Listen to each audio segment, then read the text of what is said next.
दोस्तों, जैसे आज का हमारा एजेंडा है। एजेंडा ये कि हमारा जो get get your dream job. तो गेट योर ड्रीम जॉब क्यों मैंने सेलेक्ट किया ये टॉपिक और क्यों मैं इस पे काम कर रहा हूँ। जैसे मैं देख रहा हूँ कि मैं 2-3 साल से लोगों को पढ़ा रहा हूँ। जो स्टूडेंट्स होते हैं वो टेक्निकल बैकग्राउंड के होते हैं, नॉन टेक्निकल बैकग्राउंड के होते हैं, बीटेक के होते हैं, एमसीए के होते हैं, एमएससी कंप्यूटर साइंस के होते हैं। तो मैंने देखा कि लोग क्या कर रहा है, बीटेक फोर्थ ईयर में आने के बाद भी उन्हें ये नहीं पता है कि हमें पढ़ना क्या एग्जैक्टली, कौन कौन से सब्जेक्ट पढ़ लें जिससे हमारी जॉब लग जाए। इसके अलावा उन्हें ये नहीं पता कि चलो हमने सब्जेक्ट तो पढ़ ली। जैसे लोग क्या करते, कॉलेज में बहुत सारे लोग होते हैं, आपके सीनियर होते हैं जो जॉब प्राप्त कर चुके, वो बता देते हैं आपको कि सी सी प्लस प्लस पढ़ लो, लैंग्वेज में सी सी प्लस पर पढ़ लो, डेटाबेस पढ़ लो, माई पढ़ लो, डेटा स्ट्रक्चर एल्गोरिथम पढ़ लो। ज्यादा से ज्यादा आप किसी सब प्लेटफॉर्म पे जाके कंपटीशन, कोडिंग कंपटीशन कर लो। जैसे कोड चैप हो गया, हैकर रैंक हो गया, हैकर अर्थ हो गया। इस टाइप से हम देखते हैं कि बहुत सारे प्लेटफॉर्म पे हम एक लोग कोडिंग भी करने लगे। लेकिन इससे प्रॉब्लम सॉल्व नहीं हो जाती। क्या हुआ कि कोडिंग भी कर लिया आपने, सी सी प्लस प्लस भी पढ़ लिया, जैसे भी पढ़ लिया। प्रॉब्लम क्या होती है कि बीटेक फोर्थ ईयर में आने के बाद भी उन्हें ये नहीं पता कि मैं जॉब कैसे प्राप्त करूं, क्या स्टेप फॉलो करूं, कैसे मैं एक अच्छा इंटरव्यू दूं, कैसे अपना एक अच्छा रिज्यूमे बनाऊं, कौन कौन से प्लेटफॉर्म पे हम प्रोफाइल बनाऊं। जैसे मैं देख रहा हूँ बीटेक फोर्थ ईयर के स्टूडेंट हैं, उनकी भी Naukri.com जैसे प्लेटफॉर्म इंडिया का सबसे ज्यादा सर्च होने वाला प्लेटफॉर्म है, जहां सबसे ज्यादा रिज्यूमे डाउनलोड किए जाते हैं। वहां पर भी मैंने देखा है कि लोगों के रिज्यूमे अपलोडेड नहीं है, प्रोफाइल नहीं बनी है वहां पर। तो ये सारी प्रॉब्लम को सॉल्व करने के लिए हम एक इस टॉपिक को, एक गेट योर ड्रीम जॉब, इस टॉपिक पे हम काम कर रहे हैं। हम पूरी कोशिश करेंगे कि आपको सारी वो स्टेप बताएं कि एक अच्छी जॉब लेने के लिए आपको क्या क्या करना चाहिए। वो सारी स्टेप हम यहाँ पर बताने की पूरी कोशिश करेंगे। ठीक है। ठीक है, अब मैंने ये तो बता दिया कि टॉपिक क्या है। मैं अपने बारे में थोड़ा इंट्रो दे देता हूँ। मेरा नाम अरविंद कुमार है। मैं आईआईटी रुड़की पास आउट हूँ। आईआईटी रुड़की एलुमनाई हूँ देखा जाए। और मुझे 12 साल जॉब करते करते हो गया आईटी इंडस्ट्री में। और मुझे क्या है ना, मैं अभी भी करंट कंपनी में जैसे इंजीनियर मैनेजर की पोस्ट पे हूँ। तो इंजीनियर मैनेजर की पोस्ट पे क्या होता है कि मुझे ही फाइनल करना पड़ता है किस कैंडिडेट को हायर करना है, किसको नहीं करना, जो बोलते हैं ना फाइनल राउंड। और आफ्टर जो हमारे कलेक्ट ने या हमारे साथियों ने जो इंटरव्यू लिए, उनका जो फाइनल एक डिस्कशन होता है, वो डिस्कशन उस डिस्कशन के बेसिस पे हम एक फाइनल डिसीजन लेते हैं कि हमें इसमें इसको बंदे को सिलेक्ट करना चाहिए कि नहीं करना चाहिए। तो मैं इस अथॉरिटी से ये मैं क्यों बता रहा हूँ यहाँ पर, क्योंकि मुझे पता है, क्योंकि मैंने अपने पूरी लाइफ में जो 12 साल के करियर में कम से कम 6 कंपनियां चेंज की हैं। तो मुझे कम से कम मैंने 100 से 150 इंटरव्यू दिए। 100 से 150 के लगभग मैंने इंटरव्यू दिए ये 6 कंपनियों को चेंज करने के लिए।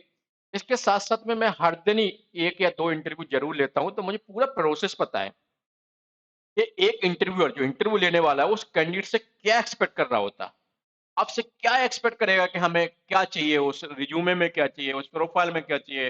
एक जो कैंडिडेट है वो किस टाइप से क्वेश्चन का आंसर दे रहा है, एक फ्रेशर से मेरी क्या एक्सपेक्टेशन है, एक एक्सपीरियंस से क्या एक्सपेक्टेशन है। अगर एक और अच्छे कॉलेज का है तो उससे क्या एक्सपेक्टेशन है, अगर मीडियम कॉलेज से है तो उससे मेरी क्या एक्सपेक्टेशन है। अगर नॉन टेक्निकल बैकग्राउंड जैसे कि कोई बीएससी कंप्यूटर साइंस या मतलब नॉन कंप्यूटर साइंस बैकग्राउंड का है, कोई दूसरी डिग्री से है, फॉर एग्जाम्पल कोई इलेक्ट्रॉनिक्स है, मैकेनिक्स है, ऐसे लोगों से मेरा क्या एक्सपेक्टेशन है, वो सारा का सारा मैं यहाँ पर पूरी समझाने की कोशिश करूंगा। और पूरा जो मेरा एक्सपीरियंस है वो एक्सपीरियंस आपके साथ शेयर करूंगा। तो दोस्तों, इसलिए मैं एक टॉपिक लेके आया हूँ आपके साथ। उस टॉपिक का नाम है गेट योर ड्रीम जॉब। ठीक है।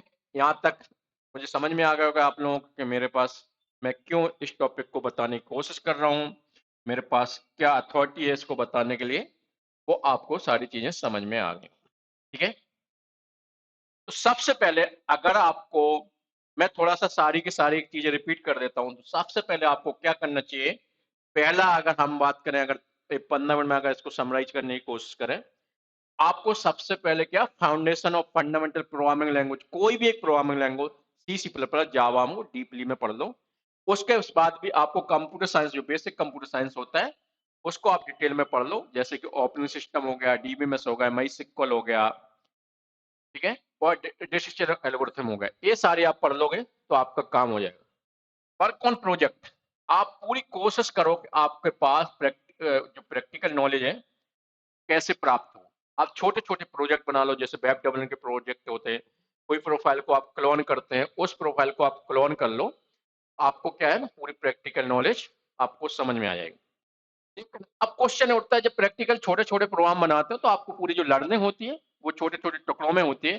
जब कोई प्रोजेक्ट पे काम करते हो आप, क्या होगा, उस प्रोजेक्ट पे आप पूरा का पूरा, और जो उस प्रोजेक्ट पे जब काम करोगे तो आपकी जो छोटी छोटी जो टुकड़ों में लर्निंग होती है, कोई स्मॉल पीस यहाँ से सीख लिया, वेब पेज बना लिया, एक लॉगिन पेज बना लिया, डेटाबेस सीख लिया, माइस्क्ल सीख लिया, कोई बिजनेस लॉजिक्स पाइथन में सीख लिया, ये सारी चीजों को एक जगह क्लब करने के लिए आपके पास बेस्ट तरीका है, आप क्या करो, इसी प्रोजेक्ट पे काम करो। इसके बाद थर्ड नंबर पे आता है, ठीक है, आपने छोटे छोटे किसी, जैसे यूट्यूब को ही क्लोन कर लिया, कोई मंत्रा या फ्लिपकार्ट को ही क्लोन कर लिया। अब उसके बाद क्वेश्चन उठता है, आपको जो प्रैक्टिकल नॉलेज है, जो इंडस्ट्री में एक अंदर उसके कंपनी में काम होता है, वो आपको कैसे प्राप्त हो, उसके लिए आपको क्या करना पड़ेगा, गेट योर प्रैक्टिकल एक्सपीरियंस। आपको प्रैक्टिकल एक्सपीरियंस लेने का बेस्ट तरीका है, आप कहीं जाके इंटर्नशिप कर लो। आप थर्ड ईयर से, अगर बीटेक में हो, थर्ड ईयर से ही आप इंटर्नशिप से चले जाओ, आप अपने कॉलेज से लिखवा लो। आपका जो एचओडी होगा, जो हेड होगा आपके एचआर आपके डिपार्टमेंट का कंप्यूटर साइंस का, उससे बात कर लो, डेफिनेटली वो आपको अलाउ कर देगा। आप वेट मत करो, क्योंकि आपको ये एफर्ट मानना पड़ेगा। आप ये सोचो ना, कॉलेज कितने लोगों को एफर्ट मारेगा। एक बैच में अगर देखा जाए, अगर एक कंप्यूटर साइंस की ब्रांच की ही बात करें तो उसमें 60 से 70 बच्चे होते हैं, ऐसी उसकी 10 स्ट्रीम होती हैं, तो 600-700 लोगों के कैसे पॉसिबल है जॉब लगवा दे। अगर इतना आसानी जॉब लगवाना होता ना, तो मैं सिंपल बोल देता कि अगर इतना सिंपल के बिना पढ़े बिना स्टेप फॉलो करे ही होता, तो हर कॉलेज वाला आपने लगवा देता। लेकिन आप वो 600 लोगों के लिए एफर्ट मारे, 10-12 फैकल्टी है। अगर आप सोचो, अगर आप 600 के 600 लोग हो, कितने हो, 600 लोग हैं। अगर 600 लोग अलग अलग सिर्फ एक जॉब प्राप्त करने के लिए एफर्ट मारोगे, कितनी ज्यादा संभावना है कि आप जॉब प्राप्त कर सकते, एक अच्छी इंटर्नशिप प्राप्त कर सकते हो, एक अच्छा पैकेज भी प्राप्त कर सकते हो। इसका सिंपल तरीका है, इंडिविजुअल हर बच्चा, हर कॉलेज का स्टूडेंट अपनी अपनी जॉब प्राप्त करने के लिए जितने एफर्ट मार सकता है, जितने आपके पास कैपेसिटी है, ताकत है, एनर्जी है, सारी की सारी लगा दोगे तो मैं गारंटी दे रहा हूं, आपको एक अच्छी सी जॉब प्राप्त हो जाएगी। प्रैक्टिकल नॉलेज के लिए थर्ड नंबर पे मैं बोलूंगा कि आप प्रैक्टिकल नॉलेज आप कहीं से प्राप्त कर लो। चौथे पे होता है कि जब आप प्रैक्टिकल नॉलेज प्राप्त करने के बाद क्या होता, जब आपके पास प्रैक्टिकल नॉलेज हो जाएगी, तो सबसे पहले क्या होगा, आपको उसके लिए आपको क्या करना पड़ेगा, कि जैसे आपको इंटर्नशिप भी हो गया, सब कुछ हो गया, जब आप कहीं इंटरव्यू देते जाए तो आपको सबसे पहले आपको क्या करना पड़ेगा, आपको किसी भी prepare for for coding interview, ठीक है, कोडिंग इंटरव्यू के लिए आपको प्रिपेयर करना पड़ेगा। उसके लिए किसी भी ऑनलाइन प्लेटफॉर्म है, हैकर रैंक जैसा, हैकर अर्थ जैसा, उन प्लेटफॉर्म पे आप जाके धीरे धीरे, कुछ मत करो, आप 2-3 लोग साथ में बैठ जाओ, फ्रेंड है, बेटर है। जरूरी नहीं कि आपने रूममेट भी होना चाहिए या कॉलेज की होना चाहिए, आपके कोई ऑनलाइन फ्रेंड है, स्कूल फ्रेंड है, उनके साथ भी अगर सेम स्ट्रीम से हैं, सेम बैकग्राउंड से हैं, तो आप क्या करो, उनके साथ एक कोडिंग इंटरव्यू की पूरी प्रॉपर तैयारी करो। हर दिन कम से कम एक क्वेश्चन सॉल्व करने की कोशिश करो। उससे क्या बेनिफिट होगा, उससे आपको ये बेनिफिट होगा, और उसको आप बेनिफिट, उससे सिंपल से एक बेनिफिट होगा कि आपको वैरायटी ऑफ जो क्वेश्चन करते हो ना, तो जब वैरायटी ऑफ क्वेश्चन करोगे आप, उससे आपको ये सीखने को मिलेगा, यार ये क्वेश्चन कितने तरीकों से सॉल्व किया जा सकता है, कितनी कम टाइम कॉम्प्लेक्सिटी में सॉल्व किया जाता है, कितनी कम स्पेस कॉम्प्लेक्सिटी में सॉल्व किया जा सकता है। आपके माइंड में आइडिया आएगा नहीं, जब वहां पर ज्यादातर लोग जब अपने सॉल्यूशन सबमिट करोगे, आप उन सॉल्यूशन को सबमिट करके देखोगे, तो आप सारी चीजें पता चल जाएंगी, और इस क्वेश्चन को इस तरीके से चल जाओगे। इससे क्या हो जाएगा, इससे आपको सबसे अच्छी लर्निंग होगी, क्या होगी कि आपको नंबर ऑफ एल्गोरिथम पता चल जाएंगी, कि एक क्वेश्चन को इस एल्गोरिथम से भी किया जा सकता, फॉर एग्जांपल ग्रीडी से भी किया जा सकता, बैक ट्रैकिंग से भी किया जा सकता है, और डायनामिक प्रोग्रामिंग से भी किया जा सकता है और ब्रूट फोर्स अप्रोच से भी किया जा सकता है। तो आपको कम से कम कितने, एटलीस्ट चार चार आपको अप्रोच पता चल जाते हैं जब एक क्वेश्चन सॉल्व होता है। तो मैं हमेशा सजेस्ट करूंगा कि आप धीरे धीरे, ज्यादा नहीं कर सकते, कम से कम हर दिन एक इंटरव्यू, एक किसी भी प्लेटफॉर्म पे एक क्वेश्चन जरूरी आप सॉल्व करें। जब आपको number of algorithm, number of variety पता चलेंगे, तो 90% चांस होता है कि आपसे वही क्वेश्चन इंटरव्यू में पूछेगा कि आपने जो कर रखा होगा। अगर 10% प्रोबेबिलिटी होती है कि कोई नया क्वेश्चन आप पूछता है, तो आपको तुरंत ही क्लिक कर जाएगा, ओ इसमें हम ऐसे ऐसे चार एल्गोरिथम लगा सकते हैं, इस तरीके से सॉल्व कर सकते हैं, ये अप्रोच के थ्रू जा सकते हैं। जब आप पूरा पूरा एक्सप्लेनेशन के साथ आप सारी चीज समझाते हो, तो आपका इंटरव्यू इम्प्रेस भी हो जाएगा आपसे, आपको मोटिवेशन भी देगा और अगले राउंड के भी लिए आपके लिए बहुत आगे आपको हेल्प करेगा। उसके बाद क्या है, उसके बाद आपको देखना है,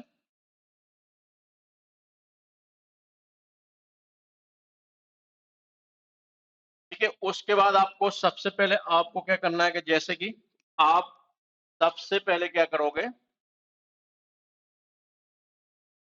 प्रिपेयर फॉर जॉब एप्लीकेशन। अब जैसे आपने देखना सी पढ़ लिया, सी सी प्लस प्लस पढ़ लिया, और आपने कोडिंग इंटरव्यू भी पढ़ लिया अच्छे से, आपको पता चला, आपको इंटर्नशिप भी कर लिया कहीं पर, आपको जो मिल गया, आपने कोडिंग जो हैकर रैंक, हैकर जैसे कोडिंग कंपटीशन पे भी आपने कोडिंग प्रैक्टिस भी कर ली, सब कुछ कर लिए। यहाँ तक तो नॉर्मल, मुझे लगता है सारे कॉलेज के स्टूडेंट को पता भी होता है कि क्या करना क्या नहीं करना। मेन पॉइंट कब आता है वो हमें यहाँ समझने की जरूरत होती है। जो 99% बच्चे मैं देख रहा हूँ, जो कॉलेज के बच्चे उनके साथ मिसिंग है, कि उन्हें एक अच्छा रिज्यूमे बनाना नहीं पता, वो एक अच्छा सीवी नहीं बनाते हैं। तो आपको क्या करना है, एक जॉब एप्लीकेशन कहीं पर भी अप्लाई करने के लिए सबसे पहले क्या होना चाहिए, एक अच्छा सा रिज्यूमे होना चाहिए। मैं इन सारे टॉपिक में, देखो अभी मैं जा रहा हूं ना, तो इन सारे टॉपिक की मैं अभी हेडिंग बता रहा हूं, जिससे आप थोड़ा सा समराइज हो जाए ये वीडियो। ना तो मैं क्या करूंगा, इस हर टॉपिक में एक 30 मिनट की एक वीडियो बनाऊंगा, जिससे हर टॉपिक को बहुत डिटेल में चला जाए। इसमें मेरा जो मेजर क्राइटेरिया है, इसमें आप पूरी कोशिश करो, आप जितना अच्छा बेटर रिज्यूमे है उससे अच्छा बनाओ। रिज्यूमे बेटर कैसे बनाना है, मैं यहाँ पर सारे स्टेप आपको फॉलो करने के लिए बोलूंगा। दूसरा है, आप जैसे लिंक्डइन जैसी प्रोफाइल है, जैसे लिंक्डइन जैसे प्लेटफॉर्म है, वहां पर अपना पूरा रिज्यूमे, अपनी पूरी प्रोफाइल बनाए, प्रोफेशनल प्रोफाइल बनाए। उसके बाद आपको क्या करो, जैसे Naukri.com है, इंस्टायर है, हायरेस्ट है, ग्लासडोर है, ऐसे ऐसे जो प्लेटफॉर्म है, उन प्लेटफॉर्म पे आप क्या करो, वो वीडियो बनाने की, सॉरी, अपनी पूरी प्रोफाइल बनाने की पूरी कोशिश करो, और प्रोफेशनल वे में बनाओ। ये थोड़ा मिस्टेक मत करो। हम लोग क्या गलती करते हैं, हम जाएंगे Naukri.com पे, उसमें 20 फील्ड होंगे, 20 फील्ड में हमें थोड़ा मेहनत लगेगा, यार इतने सारे फील्ड में क्यों बनाऊं। तो हम ज्यादा से ज्यादा क्या करेंगे, 2 या 3 या 4 या 5 फील्ड भरते हैं। एक एक लाइन, अगर डिस्क्रिप्शन 10 लाइन की लिखने की जरूरत है, वहां पर हम हो सकता है 2 लाइन में लिख दें या 1 लाइन में लिख दें। तो इससे क्या होगा, जब कोई एक रिक्रूटर या एचआर आपका रिज्यूमे देखेगी, आपको प्रोफाइल देखेगी, आपके प्रोफाइल में वजन ही नहीं देखेगा, तो वो आपकी प्रोफाइल को क्यों पढ़ेगा, क्यों आपके रिज्यूमे को सिलेक्ट करेगा, क्यों आपको इंटरव्यू के लिए कॉल करेगा। वो यहाँ ही समझ जाता है कि आप कितने आलसी हो, कितने आप, कि आप एक प्रोफाइल अच्छे से नहीं बना सकते, एक प्रोफाइल के लिए एक एफर्ट नहीं मार सकते, तो आप मेरे यहाँ क्या कंपनी में आके क्या करोगे, मेरे कंपनी का बेड़ा गर्क और कर दोगे आप इस हिसाब से। तो उसका सिंपल सा है कि आप जब, आप ये सोचो ना, आपने डिग्री के लिए कम से कम 5 से 10 लाख के लगभग जो एवरेज फीस देख रहा हूँ मैं बीटेक की, 5 से 10 लाख रुपए फीस भर रहा है, आप 4 साल अपने लाइफ के दे रहे हैं उसमें, इसलिए एक जॉब प्राप्त करने के लिए। क्यों ना हम आधा घंटा, 1 घंटा एक Naukri.com जैसी प्लेटफॉर्म पे बना, एक अपनी प्रोफाइल अच्छे से बना लें। क्यों 2 से 4 घंटे हम अपने एक रिज्यूमे के लिए नहीं दे सकते हैं। क्यों हमारे पास जैसे इंडिया में इतने सारे पोर्टल अवेलेबल हैं, जैसे इंटर्नशिप के लिए अलग से पोर्टल अवेलेबल है कि वहां पर सिर्फ इंटर्नशिप के लिए आप अपनी प्रोफाइल डाल सकते हैं। एक फ्रेशर के लिए अलग से प्लेटफॉर्म है कि जहाँ पर सारे फ्रेशर ही मिलेंगे। क्यों ना हम ऐसी ऑनलाइन वेबसाइट को सर्च करके अपनी प्रोफाइल बना दें, क्यों हम इसलिए मेहनत नहीं कर सकते। मेरा यही तरीका है। अभी मैं डिटेल में इसके लिए जाऊंगा हर टॉपिक के बारे में। सबसे पहले आपको क्या करना है कि अपने जॉब एप्लीकेशन के लिए अप्लाई, जॉब एप्लीकेशन बनाना है, ठीक है। और सारे प्लेटफॉर्म पे अपनी प्रोफाइल बनाना है, एक अच्छा सा सीवी बनाना है। उसके अलावा मेरा नेक्स्ट स्टेप रहेगा कि आपको क्या करना है, आप कॉलेज के भरोसे मत बैठे रहो। मैंने पहले भी बोल चुका हूँ, अभी भी बोल चुका हूँ। कॉलेज की अपनी मजबूरियाँ होती हैं, उसकी अपनी प्रॉब्लम रहती है, क्योंकि उसके पास इतने मैंने बोला अगर बीटेक की अकेली बात करूँ, अगर कोई दूसरी कंप्यूटर साइंस में भी अगर एमसीए भी करा रहा है या बीसीए भी करा रहा है, बीएससी कंप्यूटर साइंस करा रहा है, एमएससी कंप्यूटर साइंस करा रहा है, अगर इतने सारे सब्जेक्ट चला रहा है, कॉलेज कैसे उसमें स्टाफ होता है, उसकी फैकल्टी होती है 5 से 10, तो हो सकता है इस प्लेसमेंट मैनेजमेंट को पूरी मैनेज कर रही होगी। टीचर को कोई मतलब नहीं रहता जो आपको पढ़ा रहे होते हैं। एचआर को आपको कोई मतलब नहीं होगा जो आपके ह्यूमन रिसोर्स डिपार्टमेंट होगा। मैनेजमेंट को कोई मतलब नहीं होगा आपकी जॉब लगे ना लगे। सिर्फ क्योंकि मैनेजमेंट का काम है हम ज़्यादा से ज़्यादा बच्चे एडमिशन कराएँ, ज़्यादा से ज़्यादा फीस लेके आए। किसी को नहीं आपको मतलब होगा, सिर्फ और सिर्फ एक प्लेसमेंट सेल बैठी होगी, जहाँ पर मुश्किल से 8 से 10 एम्प्लॉयी काम कर रहे होंगे, वो भी पार्ट टाइम होंगे। कुछ काम तो वो कॉलेज के कर रही हो सकता है क्लास भी ले रहे हैं, कुछ अदर करिकुलम करिकुलम एक्टिविटी कर रहे होंगे। पर लास्ट सेमेस्टर जब आएगा, जब वो कोशिश कर रहे होंगे आपसे, मैंने ऐसा देखा तो वो आप सोचो मान लो 10 एम्प्लॉयी भी हैं प्लेसमेंट सेल में, वो 10 एम्प्लॉयी आपको 600 बच्चों को कैसे प्लेस करा सकते हैं? उनके अपने मजबूर हाँ, कुछ आईआईटी, एनआईटी छोड़ दो, वहाँ पर कंपनियाँ डायरेक्ट अप्रोच करती हैं। वहाँ पर प्लेसमेंट छोटा हो, बड़ा हो, उससे ज़्यादा फ़र्क नहीं पड़ता क्योंकि वहाँ पर वो क्या करते हैं एलुमनाई में भी जो तुम्हारे फाइनल ईयर के जो स्टूडेंट हैं, उनको ही बना देते प्लेसमेंट सेल के हेड। वो ही फ़ॉलो अप कर रहे होते हैं, कुछ मेजर टीचर होते हैं, वो फ़ॉलो अप कर रहे होते हैं। तो वहाँ बात अलग होती है, क्योंकि वहाँ पर क्या होता है, कंपनियाँ डायरेक्ट रीच कर रही होती कॉलेज को कि मुझे इस दिन आना है, इतने बच्चों को मुझे सिलेक्शन देना है, इस टाइप से करना है, तो वहाँ पर प्रॉब्लम सॉल्व हो जाती है। लेकिन लोकल कॉलेज से या मीडियम कॉलेज से आप एक्सपेक्ट करो कि वो आपके लिए हेल्प करेगा, मेरे हिसाब से हमारी एक्सपेक्टेशन थोड़ा ज़्यादा हाई है। कितना भी कोई भी अगर कॉलेज बोलता है कि मैं 100% प्लेसमेंट देता है, ऐसा पॉसिबल नहीं हो सकता। 100% प्लेसमेंट कभी कैसे पॉसिबल हो सकता? हो ही नहीं सकता, क्योंकि लास्ट में हो सकता है 2-4 बच्चे फेल ही हो, उनका बैक ही लगा हो, तो उनको कैसे मिल जाएगा? तो ये सब एक इंटरव्यू मतलब एक अपने यहाँ एडमिशन कराने के लिए एडवर्टाइजमेंट करने का तरीका होता है। 100% प्लेसमेंट हो नहीं सकता, ये सच्ची बात है। हाँ, वो एक ट्रिक होती है लोगों को अपने एडमिशन कराने के लिए, तो वो लोग ऐप फॉलो करते हैं और हम लोग उसमें फँस भी जाते हैं। ज़्यादातर बच्चे इस चीज़ में फँस भी जाते हैं। अगर रियल में आप डेटा देख के काम करोगे, तो आपको आइडिया लग जाएगा, ऐसा पॉसिबल नहीं है। आप अपने बुद्धि विवेक से सोचो ना, एक स्टूडेंट है 10 लाख आके फीस भर देता है, वो 4 साल कॉलेज ही नहीं आता है, बस एग्ज़ाम देने आ सकता है, उस बंदे को कौन-सी कंपनी ले लेगी आप बताओ? उसके पापा भी होंगे ना, उसके पापा की भी कंपनी होगी ना, वो भी ये सोचेगा ये मेरे यहाँ ना बैठे, ना तो हमारे स्टाफ को वो भी खराब कर देगा क्योंकि ये कुछ नहीं करेगा, तो अदर लोग हमारे यहाँ क्या करेंगे? कोई भी कंपनी लेगा, अगर बाय मिस्टेक किसी कारण से ले भी लिया या किसी के सोर्स या सपोर्ट से पहुँच भी गया, 2 और 3 महीने में वहाँ से कंपनियाँ निकाल देंगी आपको। इसी टाइप से 100% प्लेसमेंट कुछ होता नहीं है। तो मेरा ये टॉपिक था, apply for an job follow up. यहाँ पर क्या होता है, जैसे आपके पास प्रोफाइल बन गई, नौकरी.com जैसे जो अदर प्लेटफॉर्म है, जहाँ पर इंस्टा हायर है, हायरिस्ट है, ग्लासडोर है, ठीक है, नौकरी.com मैंने बता ही चुका हूँ, लिंक्डइन पे प्रोफाइल बन गई। तो आपको क्या करना है, आपको खुद ही जॉब के लिए अप्लाई करना है, ना कि किसी और का वेट करना है कि आपको लोग कॉल करें। आपको इसमें मैं थोड़ा बताऊंगा डिटेल में कि कैसे अप्लाई करना है, कैसे आप सीनियर हैं, आपके जो कॉलेज के पास आउट हैं, सीनियर, सुपर सीनियर, 10 साल पुराने, 12 साल पुराने, जो आज मैनेजर की पोस्ट पे बैठे हैं, बड़ी-बड़ी पोस्ट पे बैठे हैं, अगर आप उनको अप्रोच करोगे, उनको बोलोगे, तो आप कैसे देखो लिंक्डइन को कैसे यूटिलाइज़ करना है कि आपके जॉब के लिए बेनिफिट हो जाए, ये सब आपको हम यहाँ पर बताने की पूरी कोशिश करेंगे कि हमें कैसे क्या करना है, ठीक है?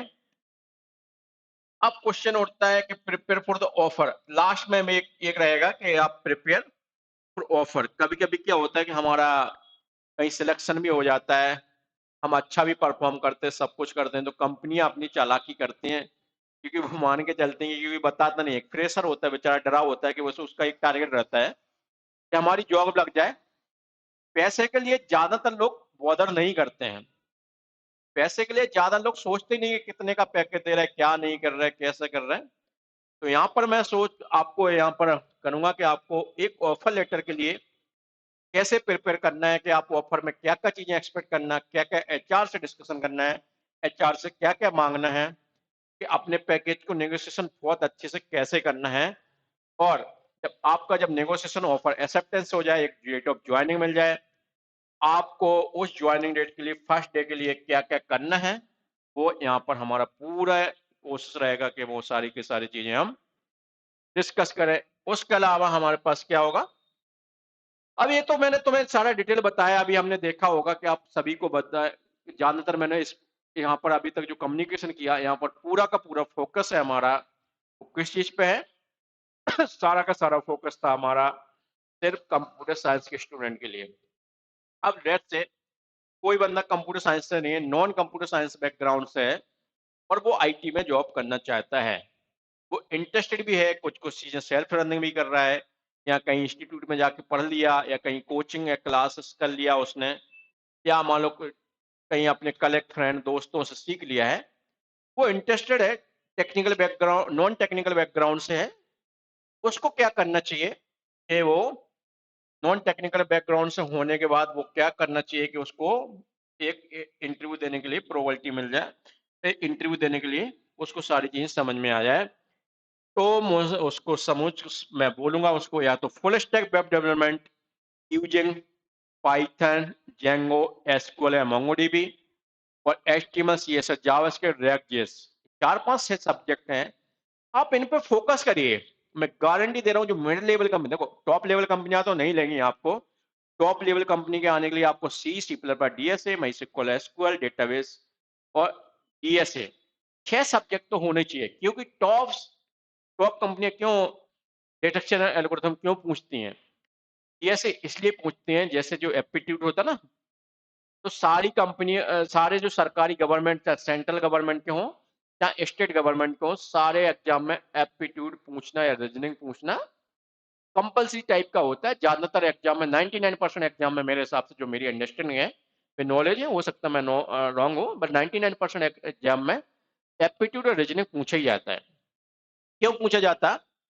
उसका एक रीजन होता है, एप्टीट्यूड और रीजनिंग हो ना, आप जब भी सॉल्व कर सकते हो जब एग्जाम में, जब आपका जो पेपर देते वक्त प्रेजेंट ऑफ माइंड कितना है, प्रेजेंस ऑफ माइंड कितना है, अगर आपका 100% प्रेजेंट ऑफ माइंड होगा वहां पर, जब भी आप एप्टीट्यूड के क्वेश्चन को या रीजनिंग के क्वेश्चन को सॉल्व कर सकते हो, आपने प्री में कितना भी पढ़ा रखा हो, उसका बहुत कम वेटेज होता है कंपेयर टू कि अभी तुम्हारा एग्जाम में कितना मन लग रहा है, कितना कंसंट्रेशन पावर है। तो इससे तुम्हारा जो आईक्यू होता है ना, आईक्यू जो हम बोलते हैं, आई माइंड की कैपेसिटी चेक किया जाता है, वो पूरी कोशिश करी जाती है चेक, कैप चेक करने के लिए। इसी टाइप से डिटेक्शन एल्गोरिथम होता है, कि अगर आपको डिटेक्शन एल्गोरिथम आता है, तो मुझे फर्क नहीं पड़ता है मैं कौन सी डिपार्टमेंट में डालूंगा, कौन सी टेक्नोलॉजी पे काम कराऊंगा, कौन सी लैंग्वेज पे काम करूंगा, कौन से डेटाबेस पे काम कराऊंगा, कौन सी क्वेरी चलवाऊंगा मैं, हम किसी भी कहीं पर भी किसी भी डिपार्टमेंट में डाल देते हो, क्योंकि बड़ी बड़ी जो कंपनियां होती हैं, अमेजन, माइक्रोसॉफ्ट, गूगल,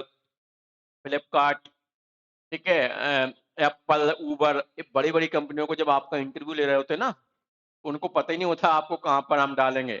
जब आपकी जॉइनिंग होती है, जॉइनिंग के समय में देखा जाता है कि इस समय कौन से डिपार्टमेंट में, कौन सी टीम में ज़रूरत है आपकी, डायरेक्टली उस टीम में डाल दिया जाता है। लैंग्वेज स्पेसिफिक ये बड़ी-बड़ी कंपनियाँ बहुत ही कम हायर करती हैं। हाँ, इसलिए मैं बोलता हूँ, मैं यहाँ पर जो था कि non non computer science background के स्टूडेंट के लिए, आप देखो बीटेक कर रहा है तो चलेगा, क्योंकि बीटेक में आपको 4 साल है, आप नॉन कंप्यूटर बैकग्राउंड, आप मान लो मैकेनिकल हो, इलेक्ट्रॉनिक बैक ब्रांच से भी हो, तब भी आप 4 साल में C plus plus, DSA, data structure algorithm, MySQL, SQL, operating system जैसे सब्जेक्ट पढ़ सकते हो, ठीक है।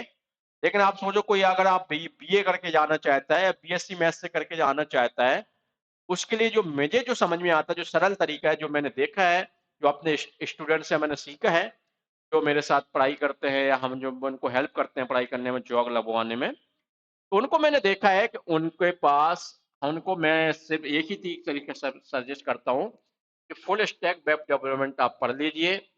फुल स्टैक डेवलपमेंट मैंने बोला था, चाहे पाइथन, जेंगो और एसक्यूएल बैकएंड के लिए, और HTML, CSS, JavaScript, react JS front end के लिए पढ़ के, आपकी जो मिड लेवल कंपनियां होंगी और जो स्टार्टअप होंगी, वो ये चाहती हैं कि हमारे यहाँ कोई बंदा ये पर्टिकुलर टेक्नोलॉजी पे काम करके काम करने के लिए पहले दिन से आके काम करने लगे, तो मैं सजेस्ट करूँगा आप सारी चीज़ें पढ़ लो।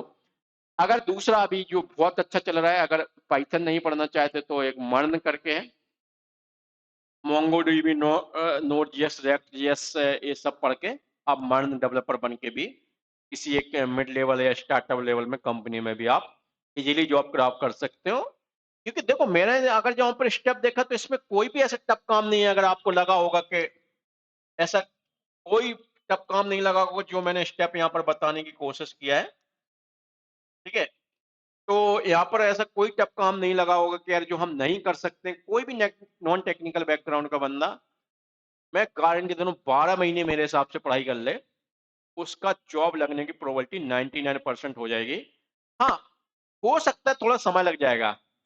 किसी को हो सकता है 12 महीने पढ़ाई करने के बाद सीरियसली जो ऐसा स्टेप बताएँगे, उस हिसाब से पढ़ाई करने के बाद हो सकता है उसकी जॉब 12 महीने के बाद पहले 3 महीने में जॉब लग जाए, किसी को 6 महीने में लग जाए। लेकिन आपकी जॉब ज़रूर ही लग जाएगी, मैं ये हमेशा बोलता हूँ। क्योंकि आईटी में आईटी फील्ड में, सॉफ्टवेयर फील्ड में आज की डेट में अगर जॉब लेना सबसे सरल है।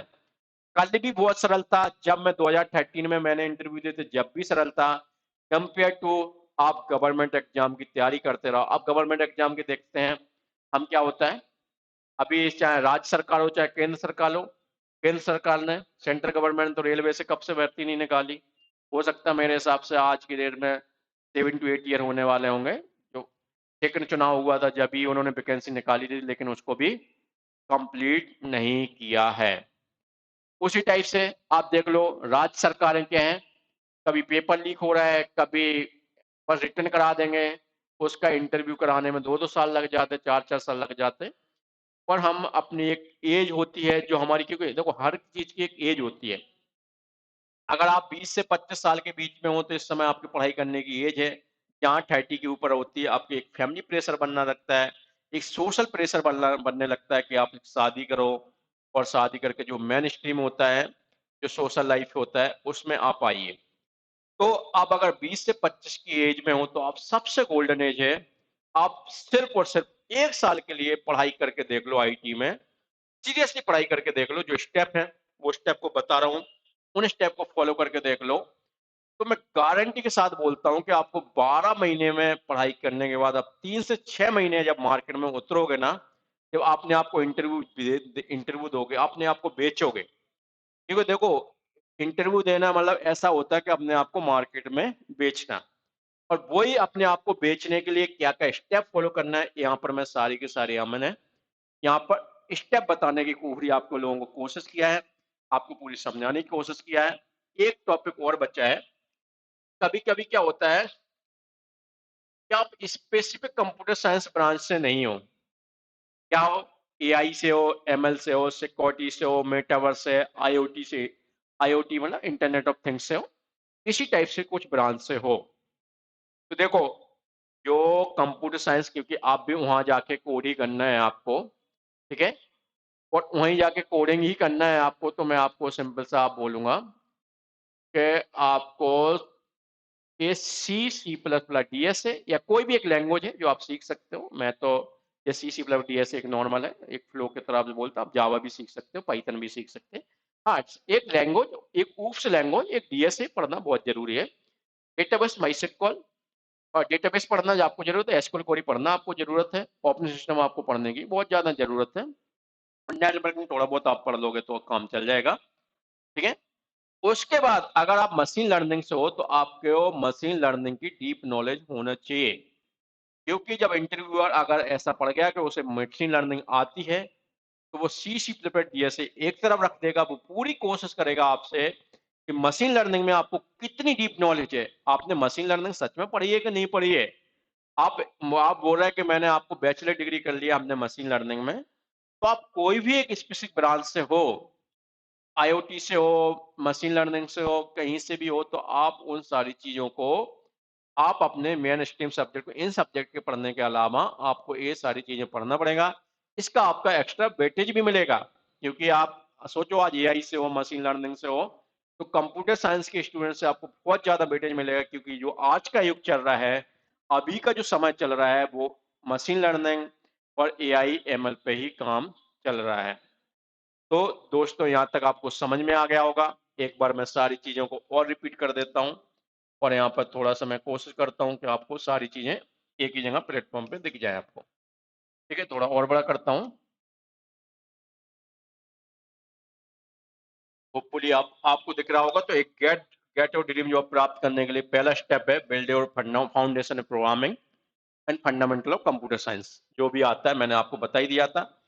वर्क ऑन द प्रोजेक्ट्स, आप छोटे-छोटे प्रोजेक्ट पे काम कर सकते हो। आप अपने कॉलेज में किसी का क्लोन भी बना सकते हो, छोटे-छोटे आप जो बना सकते हैं। उसके बाद है गेट प्रैक्टिकल नॉलेज। जब आप छोटे-छोटे प्रोडक्ट बना लेते हो तो इंडस्ट्री में कैसे काम हो रहा है, कैसे इंडस्ट्री काम करती है, कैसे टीम में काम करते हैं, उसके लिए आपको प्रैक्टिकल नॉलेज के लिए मैं बेस्ट तरीका है कहीं पर इंटर्नशिप कर लीजिए थर्ड ईयर या फाइनल ईयर में। ठीक है। उसके बाद प्रिपेयर फॉर कोडिंग इंटरव्यू। आप हैकर रैंक, हैकर अर्थ जैसे कोडिंग कर सकते हो, जिसे हर दिन करने के लिए मैंने बोला है कम से कम एक क्वेश्चन। मैंने बेनिफिट आपको बता ही दिया है। ये लेवरेज और नेटवर्किंग। लेवरेज और नेटवर्किंग में मैं आपको बोलूंगा कि मैंने बताया था कि आपको एलुमनाई है, एलुमनाई को कैसे कनेक्ट करें, लिंक्डइन के थ्रू उनका कैसे कांटेक्ट निकालें, उनको मैसेज करें, आप इंटरव्यू जॉब के लिए उनको अप्रोच करें कि सर आपकी कोई कंपनी में जिसमें आप काम कर रहे हो, अगर फ्रेशर के लिए या आप जिस भी पोस्ट एक्सपीरियंस के लिए जो भी एक वैकेंसी हो, कृपया मेरी प्रोफाइल को जरूर आप फॉरवर्ड करें और उनको फॉलो अप करो। एक तो नहीं कि एक मैसेज कर दिया, भाई भूल गया, पढ़ के सो गया आराम से, नहीं ऐसा नहीं करना है। यार आपको वो जॉब दिलाने की कोशिश कर रहा है, अपने आप को क्यों मैं फॉरवर्ड करूंगा, तो आपको थोड़ा बहुत तो मेहनत करना ही पड़ेगा ना। आपको क्या करना है, आपको उसको फॉलो अप भी करना है नेटवर्क के साथ। ये ये स्टेप है। इसके बाद आप मैंने क्या बोला, prefer for job application. Job application के लिए भाई इतना आलसी तो हमें लगता है 4 साल में कुछ भी नहीं किया होगा आपने। आपको एक अच्छा सा रिज्यूमे बनानी है। रिज्यूमे बनाने के लिए मैं थोड़ा देखो, अब मैं क्या करूंगा, हर दिन एक हर दिन एक टॉपिक पे एक वीडियो बनाऊंगा जिसके मैं डीप में जाऊंगा। तो रिज्यूमे कैसे बनाना है, कैसे लिंक्डइन प्रोफाइल बनाना है, naukri.com पे कैसे प्रोफाइल बनाना है, सारी की सारी चीजें आपको वहां पता होना चाहिए। ठीक है। होपफुली आपको आइडिया लग जाएगा। अप्लाई फॉर, वही मैंने बोला, इन प्लेटफॉर्म का यूज करके आप अप्लाई करो और उनको फॉलो अप जरूर करो। तो गलती क्या करते, अप्लाई तो कर देते, अप्लाई करके पढ़ के सो जाते आराम से। ठीक है, सामने वाला फोन कर लेगा तो ठीक है, नहीं कर लेगा तो ठीक है, हम तो राजा हैं, हमें कुछ जरूरत नहीं। भाई आपने एक बार मैसेज कर दिया, मेल कर दिया, फोन कर दिया, उसको फॉलो करो ना। अब व्हाट्सएप करो ना उसको कि मैं सर मैंने आपको अपना मेरा सीवी दिया था, उस पर कुछ अपडेट है क्या, नहीं है। तो सामने वाला क्या होगा, 90% लोग क्या है ना, आपको पॉजिटिव रिस्पॉन्स देंगे। क्यों देंगे, क्योंकि उनमें आपका ईगर, एक उत्सुकता दिखेगी आपकी कि आप रियली में आपने मतलब अपने करियर के प्रति सीरियस हो, आप इतनी मेहनत कर रहे हैं कि मुझे फॉलो अप कर रहा है। इसको नेगेटिव मत लिया करो कि यार नहीं मैं फॉलो अप करूंगा तो सामने वाला क्या सोचेगा, ब्लॉक ना कर दे, क्या कर दे। अबे इतना घटिया आदमी है कि अगर आपको एक फॉलो अप लेने के लिए अगर कोई ब्लॉक कर देता तो ऐसे लोगों से जरूरत क्या है, कर देना ब्लॉक। कितने लोग ब्लॉक करेंगे, 10% लोग ऐसे होंगे, 90% गारंटी देता हूँ पॉजिटिव माइंडसेट के साथ होंगे, वो आपसे बात भी करेंगे, आपको रास्ता भी दिखाएंगे। अगर हो सकता है उनकी कंपनी में वैकेंसी ना हो तो उनका जो ग्रुप होगा, आप समझ रहे हैं ना, जिस ईयर में वो आपके एलुमनाई होंगे, जिस ईयर में वो पास हुए होंगे, उनके अपने ग्रुप होते हैं, व्हाट्सएप ग्रुप होते हैं, सारे आज की डेट में व्हाट्सएप ग्रुप से कनेक्टेड है। वो आपकी प्रोफाइल वहां पर पब्लिश कर देंगे, उसमें बोल देंगे कि यार ये सीवी मुझे मिला है, मैं इसको जानता हूं या नहीं जानता हूं, जो भी उनकी लैंग्वेज रहेगी। अगर किसी की कंपनी में वैकेंसी है तो प्लीज फॉरवर्ड द सीवी। तो आप सोचो आपका कितना नेटवर्क क्या हो रहा है, एक्सपोनेंशियली नेटवर्क बन रहा है। एक बंदा 100 लोगों से बोल रहा है आपकी जॉब लगवा दो। ठीक है। तो फॉलो अप करना कभी नहीं भूलें, एक गोल्डन रूल रखना, गोल्डन रूल मान के चलें इसको। फॉलो अप करोगे जब भी रिस्पॉन्स आएगा। एक बार में कोई सुनने वाला नहीं है, क्योंकि सब आज की दुनिया में रील्स में बिजी है भाई। किसी भी के पास इतना समय नहीं है कि आपको बैठ के एक कर दें। मैंने बोला कंप्यूटर साइंस स्पेसिफिक ब्रांच से हो कि आप एआई एमएल मशीन लर्निंग इस टाइप से, तो मैंने आपको बता ही दिया कि आपको सारी डिटेल में पढ़ना ही है उनको। तो जो भी है, क्योंकि आपको उसका वेटेज भी मिलेगा और नेगेटिव भी जाएगा। अगर आपको समझो एआई, तुमने बोला है रिज्यूम में लिखा हो कि मैं एआई में हूँ, बीटेक किया है या जो भी स्पेसिफिक ब्रांच है आपकी, और आप वो एआई नहीं बता पाते तो आपका नेगेटिव बहुत सारा चला जाएगा। ठीक है। मैंने ये बोला prepare for offer and first day. जब आप जब आप पूरा इंटरव्यू देते, इंटरव्यू क्लियर हो जाते तो एचआर का यहाँ पर रोल आता। एचआर बहुत ही आपके साथ गेम खेलने के लिए बना होता है और कुछ नहीं करता, मेरा जो एक्सपीरियंस है। तो बोलते हैं ना ह्यूमन रिसोर्स मैनेजमेंट सिस्टम, कुछ भी नहीं होता। ह्यूमन रिसोर्स मैनेजमेंट तो कुछ नहीं करते। उनका ये टारगेट रहता है कि एम्प्लॉय से कम पैसे में ज्यादा से ज्यादा काम किया जाए। तो उन्हें पता है, अगर उनको बोला होगा कि मुझे फ्रेशर चाहिए 8 लाख में, और अगर आपको 4 लाख में हायर करके दे दिया ना, तो जो 4 लाख शेष बचा है उसका 10% एचआर को इंसेंटिव मिल जाएगा कि यार आपने आप मेरा 8 लाख का बंदा 4 लाख में दे दिया, इसके लिए मैं आपको 10% इंसेंटिव देते हैं। तो एचआर अपना पैसा बनाने के चक्कर में, अपनी इमेज बनाने के चक्कर में आपको मिनिमम से मिनिमम कोशिश करते हैं कि पैसा दें। इसलिए डरे नहीं, डरने की कोई जरूरत नहीं है। जितना हो सके आप आप उससे बात करें, डिस्कशन करें, नेगोशिएशन करें। जब लगे कि सिचुएशन मेरे कंट्रोल में नहीं है, जब भी आप ऑफर को एक्सेप्ट करें। अदरवाइज एक तो इटरेशन तो करो, क्योंकि एक ध्यान रखना, अगर आपको एक जॉब मिल गई तो दूसरी भी आपकी वेट कर रही होगी, क्योंकि आपने प्रूव कर दिया अपने आप को कि मैं कैपेबल हूँ ये जॉब लेने के लिए, सॉफ्टवेयर इंडस्ट्री में मैं जाने के लिए कैपेबल हूँ। तो मैं आपको हमेशा ही सजेस्ट करूंगा कि आप ऑफर को जरूर नेगोशिएशन करो। ब्लाइंडली ऑफर मत एक्सेप्ट मत कर लो कि जो भी बोल दे करो।